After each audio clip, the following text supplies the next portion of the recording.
ಪ್ರಿಯ ಕೇಳುಗರೆ, ಎಲ್ಲರಿಗೂ ಕೂಡ 80ನೆಯ ಸ್ವಾತಂತ್ರ್ಯ ದಿನಾಚರಣೆಯ ಶುಭಾಶಯಗಳು.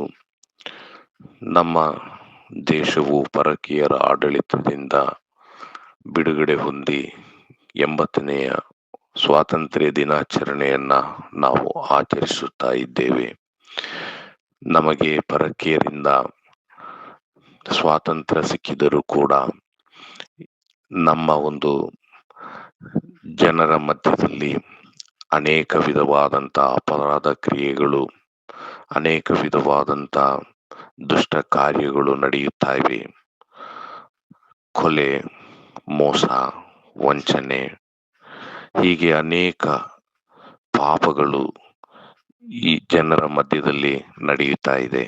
ಹಾಗಾದರೆ ಇಂಥ ಒಂದು ಕಾರ್ಯಗಳಿಂದ ಹೇಗೆ ನಮಗೆ ಬಿಡುಗಡೆ ಸಿಗುತ್ತದೆ?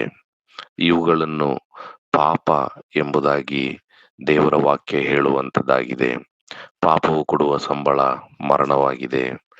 ಈ ಮರಣ ಅಂದರೆ ಅದು ನಿತ್ಯವಾದಂಥ ನರಕವಾಗಿದೆ. ಆದರೆ ಈ ಒಂದು ಪಾಪದಿಂದ ನಮ್ಮನ್ನು ಬಿಡಿಸುವುದಕ್ಕಾಗಿ ಲೋಕರಕ್ಷಕನಾದಂಥ ದೇವರ ಮಗನಾದಂಥ ಯೇಸು ಕ್ರಿಸ್ತನು ಪರಲೋಕದಿಂದ ಈ ಲೋಕಕ್ಕೆ, ಭೂಮಿಗೆ ಮನುಷ್ಯನಾಗಿ ಬಂದನು. ಆತನಲ್ಲಿ ಪಾಪವಿರಲಿಲ್ಲ, ಆತನು ಪಾಪ ಮಾಡಲಿಲ್ಲ. ಆದರೂ ಕೂಡ ಆತನು ಮನುಷ್ಯರ ಎಲ್ಲರ ಪಾಪಗಳನ್ನು ತನ್ನ ದೇಹದ ಮೇಲೆ ಹೊತ್ತುಕೊಂಡು ಮರಣದ ಕಂಬವನ್ನ ಏರಿದನು. ಆತನ ಬಾಸುಂಡೆಗಳಿಂದ ನಮಗೆ ವಾಸಿಯಾಯಿತು.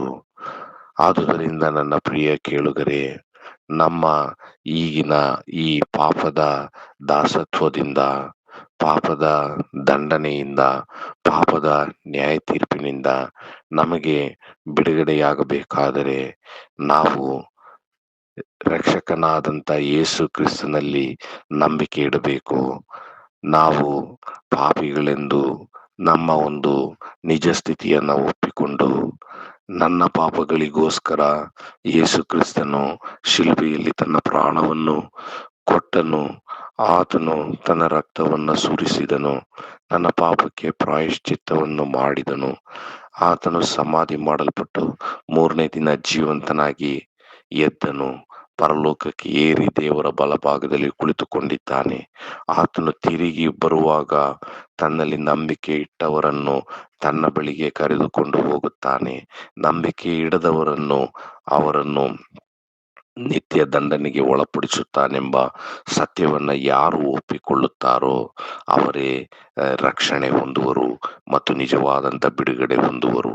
ಸತ್ಯವನ್ನ ತಿಳ್ಕೊಳ್ಳಿರಿ, ಸತ್ಯವು ನಿಮಗೆ ಬಿಡುಗಡೆಯನ್ನು ಉಂಟು ಮಾಡುವುದು ಎಂಬುದಾಗಿ ನಮ್ಮ ಕರ್ತನಾದ ಯೇಸು ಕ್ರಿಸ್ತನು ಹೇಳಿದನು. ಯೇಸು ಕ್ರಿಸ್ತನೇ ಮಾರ್ಗವು, ಜೀವವು, ಸತ್ಯವೂ ಆಗಿದ್ದಾನೆ. ಆತನಲ್ಲಿ ನಂಬಿಕೆ ಇಟ್ಟು ರಕ್ಷಣೆ ಹೊಂದಿಕೊಳ್ಳಿ, ನಿಜವಾದಂಥ ಆತ್ಮಿಕ ಸ್ವಾತಂತ್ರ್ಯವನ್ನು ಹೊಂದಿಕೊಳ್ಳಿ. ನಿಮ್ಮ ಹೆಸರು ಜೀವಬಾಧ್ಯರ ಪಟ್ಟಿಯಲ್ಲಿ ಬರೆಯಲ್ಪಡುವುದು. ದೇವರು ತಾನೇ ನಿಮ್ಮೆಲ್ಲರನ್ನು ಆಶೀರ್ವದಿಸಲಿ. ದೇವರ ನಾಮಕ್ಕೆ ಮಹಿಮೆ ಉಂಟಾಗಲಿ. ಆಮೇನ್.